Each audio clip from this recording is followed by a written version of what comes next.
Magandang umaga, Chef. Parang kakaiba yung nakita kong luto mo ngayon, Chef. Ano lang yan, Chef? Sisig tupo daw ito mga kababayan. Ngayon ko lang na pwede palang tupo gagawin sisig. Chef, pwede ba malaman kung ano ingredient dyan? May mayonnaise, sibuyas. Parang ano to, parang sisig din na ano mga kababayan. Parang ganun din. So, amazing. Ngayon ko lang napansin na mayroon pwede palang tupo gagawin sisig. Chef, salamat sa pagpakita sa iyong niluto ngayon.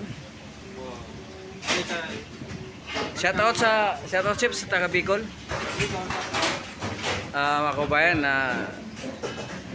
ito yung finished product ni Chef. Mga kababayan, ito yung ulam namin, nakadisplay na, grilled chicken at saka kalabasa, ginataan. Wow, sarap to. Healthy na gulay ito mga kababayan. Tsaka ito yung tofu sisig. Sarap pala yung tofu sisig mga kababayan.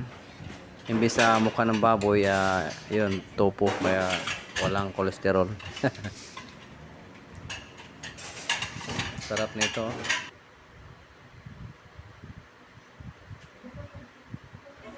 Saka may sinigang din kami na salmon na bili. Tsaka fried bangus mga kabayan. Yun lang. Thank you for watching.